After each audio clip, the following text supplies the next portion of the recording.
Always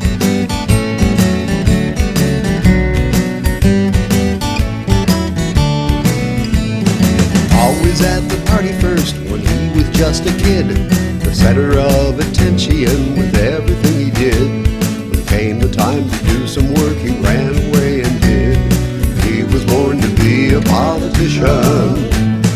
Cleaned all the erasers up, his hand was always high. He always volunteered to read and seldom told a lie.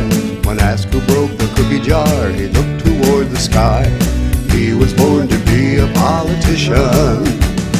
Even then his hand was out, allowance always good. When he was asked to do his chores, he promptly said he would.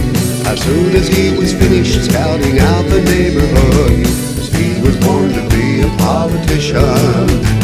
He ran for student president, most likely to succeed. He learned to go first class and purchase things he didn't need, and soon became enamored of the politics of greed. He was born to be a politician.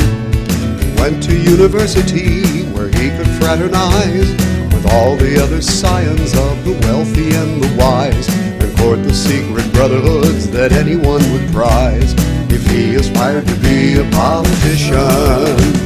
His average at the country club was 13 over par.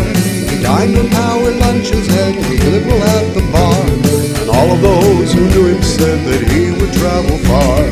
He was born to be a politician. He courted all the lobbyists and kissed the babies all. He caught the campaign money from wherever it would fall. We're on our way to Congress, ma'am, and thank you for the haul. He was born to be a politician.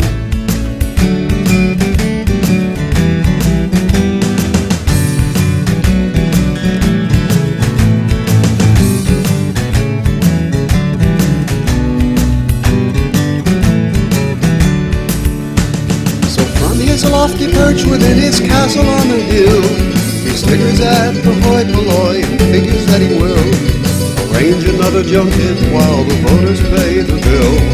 He was born to be a politician. He threw a party every week, he was a charming host, with caviar and pink champagne and fatted calves to roast, and those invited to the feast were those who paid the most. He was born to be a politician. Lived his life for politics he'll die. And when his seat is empty, few will bid a sad goodbye.